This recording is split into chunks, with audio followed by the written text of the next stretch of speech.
उहद का मैदान धूल, खून और तलवारों की झनकार से गूंज रहा था। एक वक्त ऐसा आया जब सफ़ें बिखर गईं, कुछ लोग पीछे हट गए और दुश्मन तेजी से आगे बढ़ने लगा।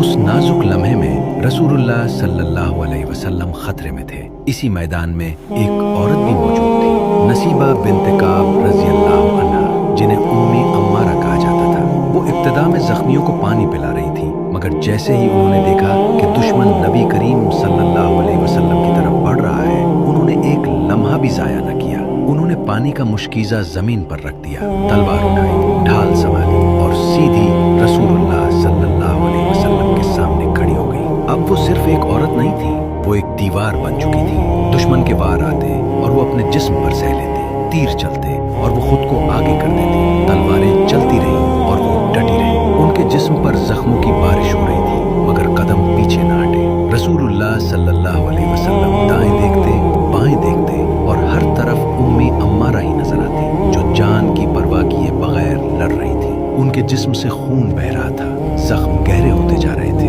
मगर उनकी जबान पर एक ही ख्वाहिश थी। वो अर्ज करने लगी, या रसूलुल्लाह, दुआ फरमाएं कि हम जन्नत में भी आपके साथ हों। ये सुनकर नबी करीम सल्लल्लाहु अलैहि वसल्लम ने हाथ उठाए और दुआ फरमाई, ऐ अल्लाह, उन्हें जन्नत में मेरा साथ अता फरमा।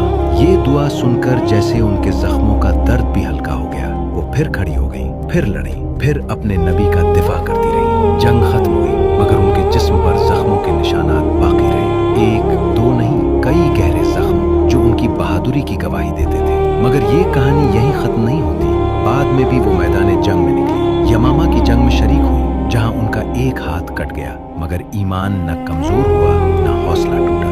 ये किसी आम बहादुरी की दास्तान नहीं, ये वफादारी की इंतहा है। ये एक ऐसी औरत की कहानी है जिसने अपने जिस्म को ढाल बनाकर अपने नबी की हिफाजत की। ये हमें सिखाती है कि मोहब्बत सिर्फ अल्फाज से नहीं होती, कभी कभी वो जख्मों में लिखी जाती है।